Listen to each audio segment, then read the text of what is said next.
Hey everyone, it's Beverly Hallberg. Welcome to a special pop-up episode of She Thinks, your favorite podcast from the Independent Women's Forum, where we talk with women and sometimes men about the policy issues that impact you and the people you care about most. Enjoy.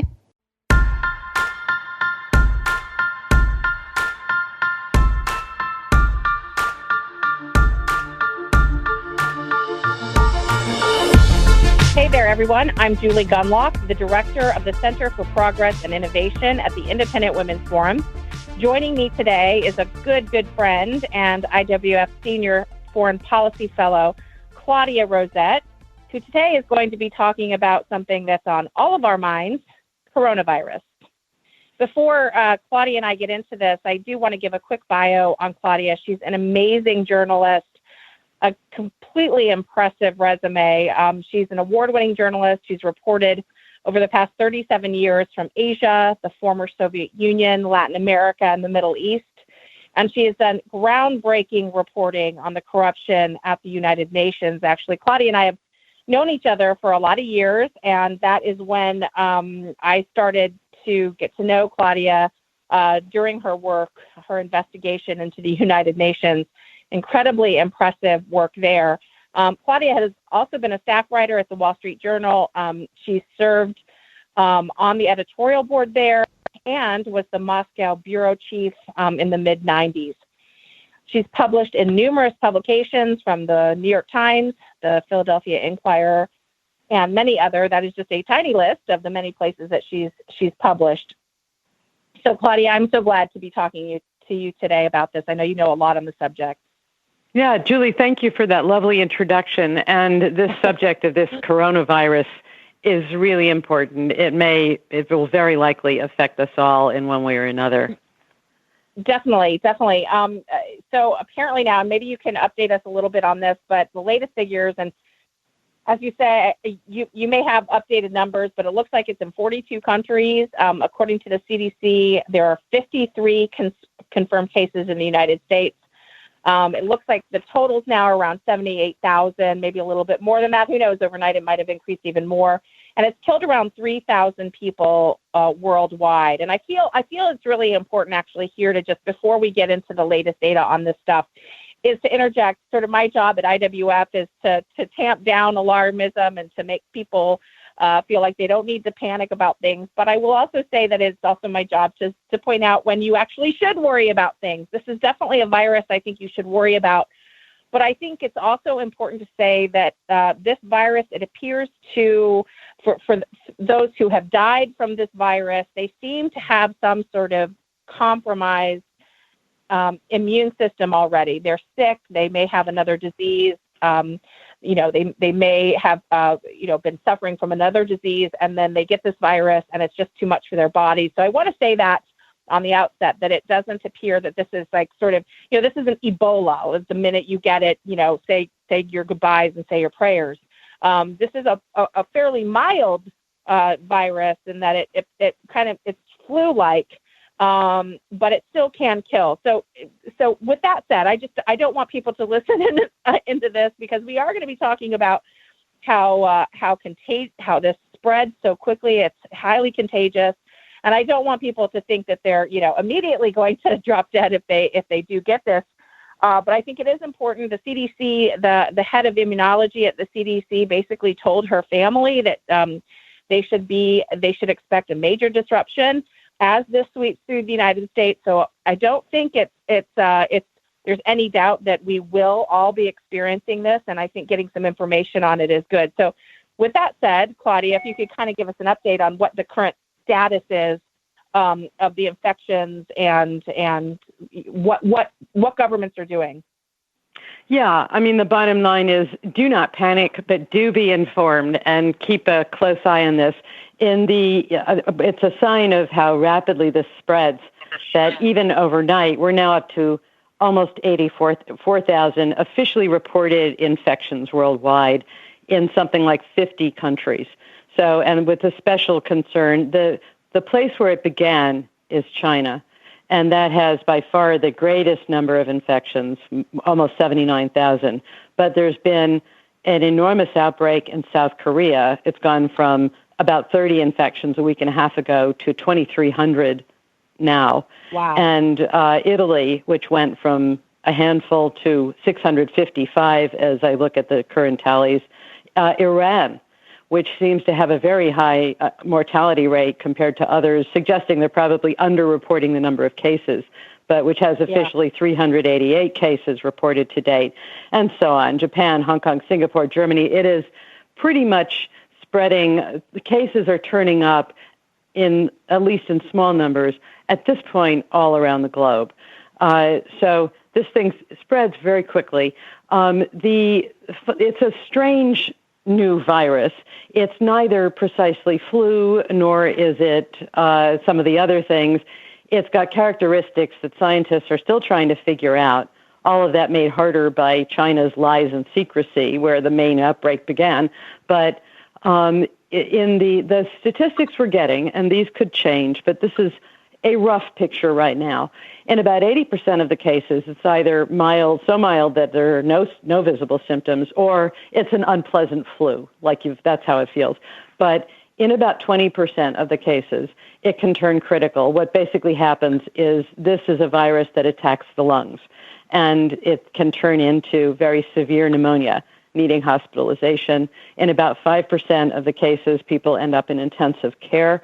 And then the estimates of mortality right now are really kind of fluid, but roughly 2%, which is a small number for if 2 in 100, and at the same time, that's many, many times the actual flu.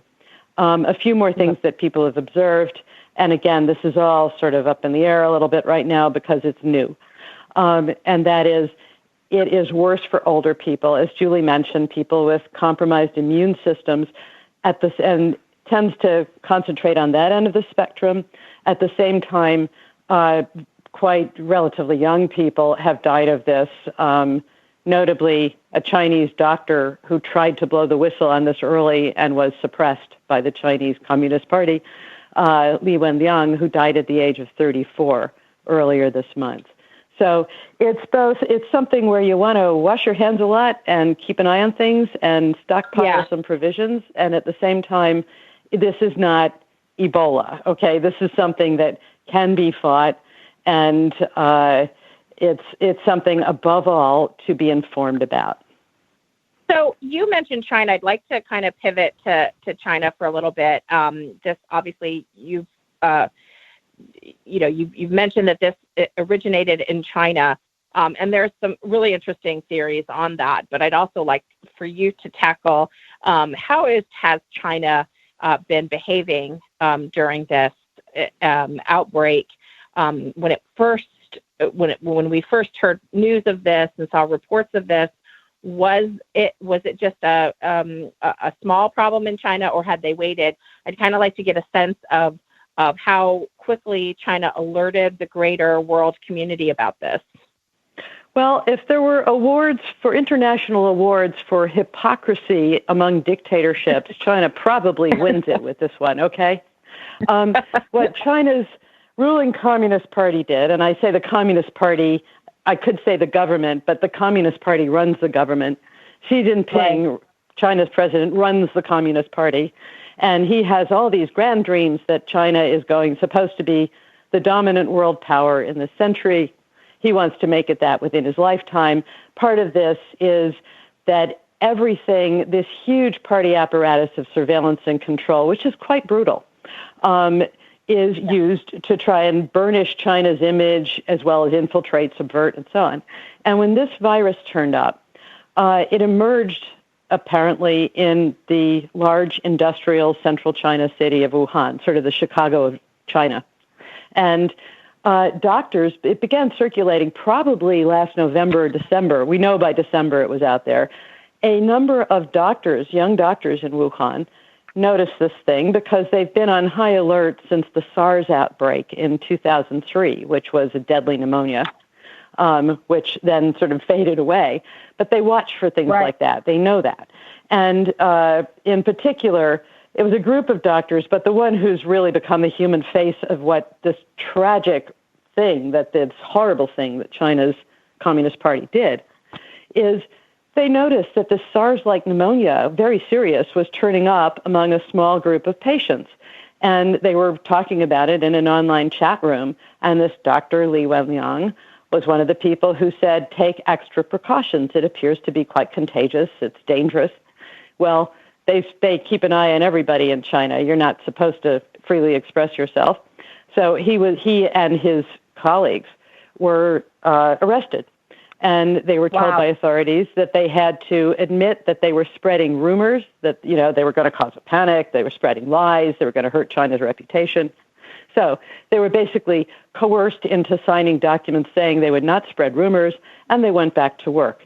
And the same Li Wenliang, who rightly observed this, tried to report it and warn people, caught the virus and died of it on February 7th. Which was just terrible. China, meantime, having shut up these doctors who were trying desperately, trying to say, be careful, look at this thing. China then tried to hush it up for 3 more weeks. The authorities, and what they did was just beyond belief. They didn't just ignore it. They tried to suppress it. In fact, in Wuhan, where this outbreak was occurring, they closed down a seafood market where they suspect it might have come from, although I stress we do not know exactly where this emerged, but it clearly emerged in Wuhan. And they shut down a seafood market, but they said it was for renovation. They didn't warn people that it was for a disease. Then they went on, they wanted to have a big party for Chinese New Year's. They went on just saying this virus doesn't transmit from person to person, it's not a problem. Well, it clearly does. And they reached sort of the apotheosis of this insane approach just before Chinese New Year, just after mid-December, where they hosted in Wuhan a potluck dinner for 40,000 families trying to get into the Guinness Book of World Records or something. So you had tens of thousands of families bringing dinners to a common meal. I mean, if there's a way to spread a virus, that's it. and 2 days later, finally something happened. We still don't know exactly what. But within the Chinese Communist Party ruling mechanisms, they suddenly reversed engines and realized they had a huge problem because at that point, people were dying in noticeable numbers. And it's quite likely, although China has not admitted this, that they had thousands and thousands of cases already. And what they did was then they turned around and in a complete draconian way, they quarantined the entire city of Wuhan, the entire province. Basically, they ended up quarantining about 100 million people, forcing them to stay home. And that's how this thing got rolling. So China, at the point, we're now being urged to, follow China's example of containment. Actually, China, at the point where this probably was readily containable, did everything possible to let it spread. And I would say it's completely reasonable to say China has infected the world with a truly troubling and dangerous virus. Well, I saw some, I don't follow this as closely as you do, but frankly, I feel like everybody is following it closer now. But I did see, there were smuggled out videos and some really scary scenes of heavily armed police on the streets. I guess it was Wuhan. I'm not sure. Going house to house, people being locked in their apartments and housing units and not being allowed to leave. Who knows if they had adequate provisions? There was some pretty scary stuff. I mean, I'm not surprised to see that coming out of China, but those leaked videos were very, very chilling. Yeah, I mean, basically, China has been a very brutally repressive state for a long time. That's what brought us Tiananmen Square 31 years ago. Right. But they have a huge apparatus of surveillance and control. That's what the Communist Party does. And once they turn that on the business of trying to control this virus, it is, yes, they can be highly effective in stopping movement, containing people. But the thing that is just vital to keep in mind, the thing that separates China from, say, a democratic society that decides it must impose a quarantine in an emergency or something like that, is in China, there is no recourse for the people who are suffering what you just described. They can't go to the newspapers. There are no private newspapers. They can't go to the courts. The courts aren't fair. They are left, they simply have to submit. And that's the scene. And people briefly were able to get messages out really talking about how bad things were, how badly they were being treated, as well as this epidemic that was now going on. And China has now more and more shut that down and is now pumping out this flood of propaganda videos, sunsets over Wuhan, dancing patients and singing doctors, which is, it's like Soviet propaganda. Yeah, it's the same genre. That's what we're seeing now. The truth is, it's brutal. Well, two things I wanted to ask you about. You say, in China they don't have any recourse, and it's this brutal regime that will shut people up. But my question is, how are the international organizations? You have an incredible background in investigating, for instance, the United Nations. How are international organizations, particularly international health organizations, how has the WHO been on this? The WHO should really apply for a job in China's propaganda department. They have been doing everything in their power to praise China, ignoring, overlooking, throwing down the memory hole. The role of China's Communist Party and system in letting this thing emerge, get to the point where it's a real epidemic. The WHO was run by China's nominee for years, Margaret Chan out of Hong Kong, which I love Hong Kong, but unfortunately China is in charge there. She was effectively China. And it's now run by a former foreign minister of Ethiopia, which takes a lot of money from China for China's various development projects. And he went to Beijing soon after China began quarantining and came away praising Xi Jinping to the skies. Not a word about this is a brutal dictatorship, nothing of that. Then the WHO sent a team into China where in order to get them in, the deal they struck with China was that it wasn't actually a World Health Organization team. It wasn't independent in any way. It was a joint team between China and the WHO. So half international, half China. They were squired around China. They never actually interacted with any patients. They met with officials. They were given sort of, again, it's like the old Soviet tours, except it's the old China tour at this point. They had so little contact with patients that when the WHO team leader, Bruce Aylward, a Canadian, returned to Geneva, he got right off the plane from Beijing and gave a press conference in an open room with reporters. And one of them asked, "Why aren't you wearing a face mask? You just came back from China." And his answer was, "We haven't had contact with patients." Well, that's what's going on with the WHO, which is still refusing to call this disease a pandemic, even though it's now in something like 50 countries. And I have to wonder, I don't know what their motivation is. What they've said is they think it can still be contained. Well, perhaps, but it looks to me, there are certainly many things that suggest to me they are waiting until the chains of transmission do not lead directly back to China. Because over and over, in fact, the team leader gave a conference in Beijing, the WHO team leader of this compromise mission, at which he praised China's techniques to such a degree. I thought, my God, if they said they won't let him go unless he talked about China as extraordinary, agile, innovative, nimble. And I'm looking at this thing. China had quarantined scores of millions of people without adequate facilities or medical care, as you described, with keeping them with armed guards in their homes. So international organizations could use a little improvement on this front. Yeah, and you said earlier we were talking about this, and you said that China just arrested a leading speaker who's been critical of the government and their response to this. Can you tell us a little bit about that?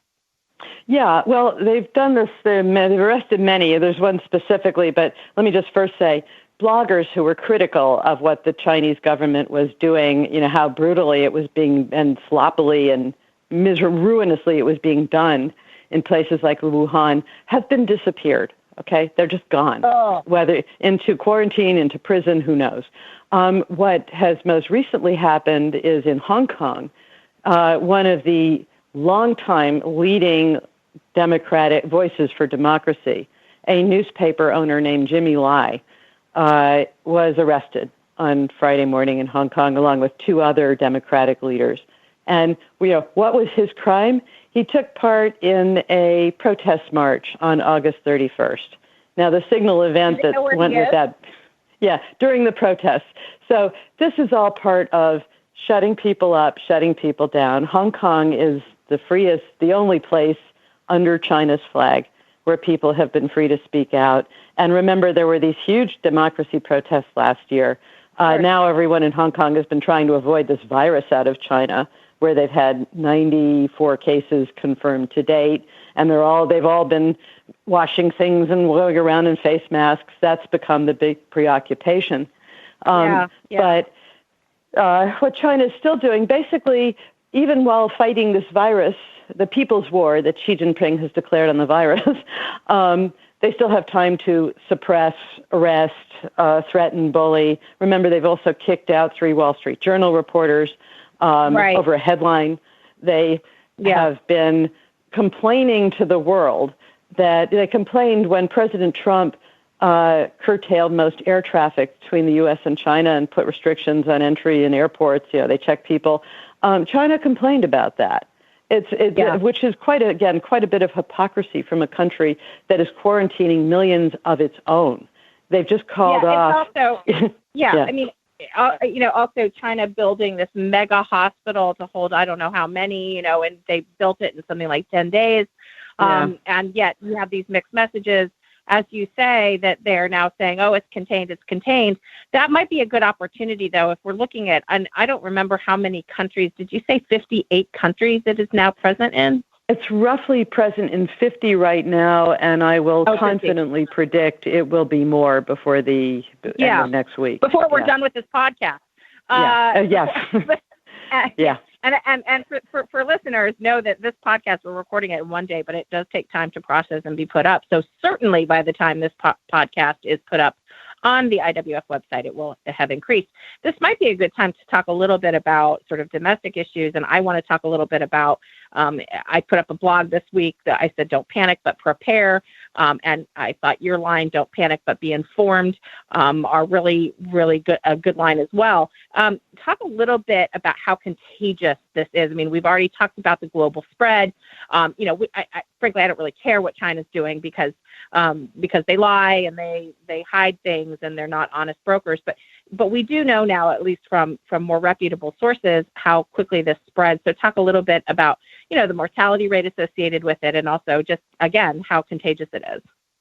Yeah, it appears to be very contagious. And again, they're still trying to figure this out. And the problem is you can't rely on Chinese numbers. China is saying it's coming down. We don't know. We just don't know. We have no window there. But as it spreads in places like South Korea, Japan, here, we do get more accurate information, and a lot of scientists are now looking at this. So it appears pretty well a certainty that it spreads by coughs, sneezes, droplets in the air, surface contact, that these are the main vectors. There's some question about whether it can just travel through the air, even if nobody sneezed. But we don't know that yet. Basically, it sort of centers on the lungs, so it's when people breathe out, cough in their hands, touch something. And the most important advice everyone I've spoken with points to this is simply this: wash your hands a lot. And do not touch your face, at least not unless you washed your hands. If you're around anything where there might be contagion, other people, places where other people have been, things especially to be aware of. My pet peeve is those electronic pens in grocery stores and pharmacies where everybody who comes through has to hold it and sign something. If you have to do that, hold it with a hand wipe. Door pulls, elevator buttons. And sort of be more aware than usual of what are the things where everybody who's come through that day would have touched it, because that's how it can spread. And face masks you're seeing on a lot of things, they, unless they're very high level, which are really sold out by now or in professional custody, they are more useful for protecting other people than for protecting yourself, okay? If they are some level of protection, but that's more vital is keeping your hands clean, and then just don't. This would be a good season not to shake hands with people. It's not rude. It's fine to say. Right. This is there's a problem out there. For Ebola, the doctors worked out this elbow bump, if you need to do something, or bow, or nod, but it's not worth it. That's exactly how something can spread. And how contagious is it? If I can just give you a quick, what happened in Korea is alarming because we didn't quite know what was going on in China. What were there other factors? In Korea, a patient, they're now calling patient 31, flew back from China through the Seoul airport onto a city in southern Korea where she's a member of a religious cult where they all get together and sit elbow to elbow and so on. And she did this. They weren't wearing masks. They were just doing their thing. And this spread to hundreds of them. And the thing is, as soon as that happens, they then go out and have contact with other people, which is how you went from 30 cases about a week and a half ago to 2,337 as I speak. That's explosive. That's exponential. So that's how contagious it can be. However, every step of discretion helps. So keep a distance where you don't have to be close. Don't touch things you don't have to touch when you're out in public, and wash your hands. Well, Claudia, that is good advice. And it was funny this morning as I was preparing for this podcast. I was just curious, so I went on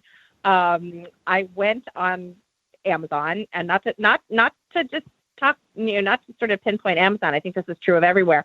But I went to see what the N95. So they tell you if you're going to get a face mask, get the one that's N95, which apparently is a much stronger face mask. And so I went and I looked, and there are some available for the low cost of $299 and up. There are some for a little less, but that was, sort of a 3-pack. You get a whole 3 masks for that. So certainly you won't find it easy. Now, I will tell you, we do not have those masks, but we have some other masks. And one reason I think that if you can't find the N95 mask, but you find some lesser masks, I guess, if you will. Why it's still good to have those is because I have this terrible habit where if people tell me not to touch my face, I will touch my face instantly. For instance, right now, as I'm recording this, I am touching my face because I can't help myself. And so, and there's actually studies about this, that when you, in certain situations, you sort of automatically touch your face. So one thing that the mask will help you do is it'll at least keep you from maybe, touching your face because you'll feel a mask up there. It'll feel weird to touch the paper. So that to me is a good thing. But I wrote a little blog, and I just want to tell people it's up on the IWF website. And look, this is the thing that may happen. If this disease, if this virus hits a city, they may ask people to do what's called sort of a voluntary shelter in place. Okay. And it's kind of, it's sort of isolating yourself. And so families would be asked to kind of stay indoors. Don't go to the store so much.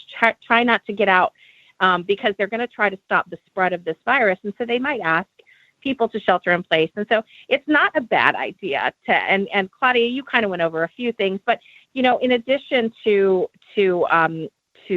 just face masks, I think it's important to have Pedialyte and children's Advil or children's Tylenol, adult Advil, right? And bleach and tissues and extra toilet paper and extra water. And then just, a couple things that you'll eat anyway, like canned soups that your kids already like and peanut butter, granola bars, or protein bars.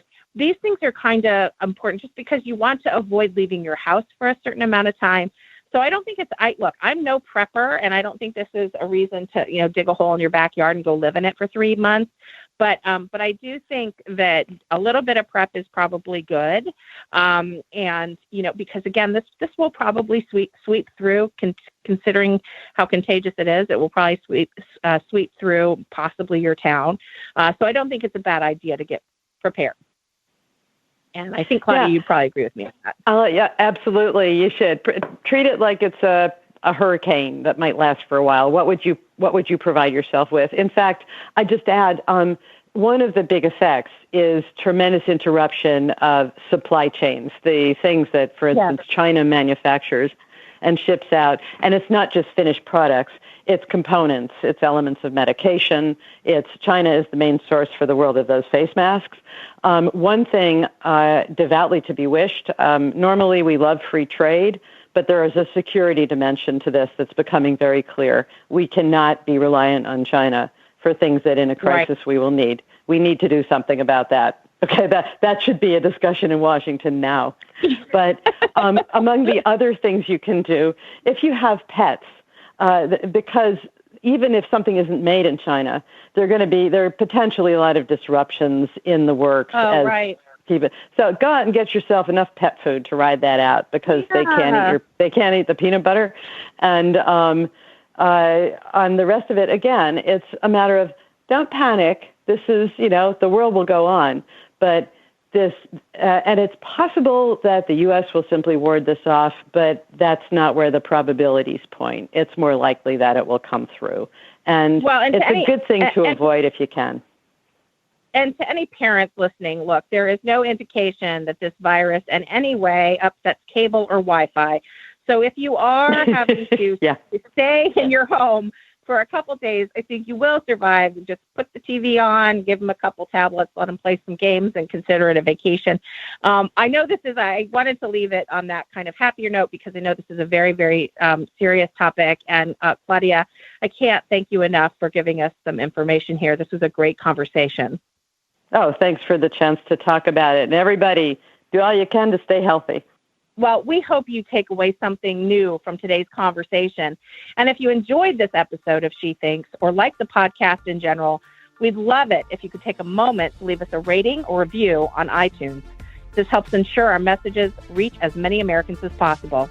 Share this episode and let your friends know they can find more She Thinks episodes on their favorite podcast app.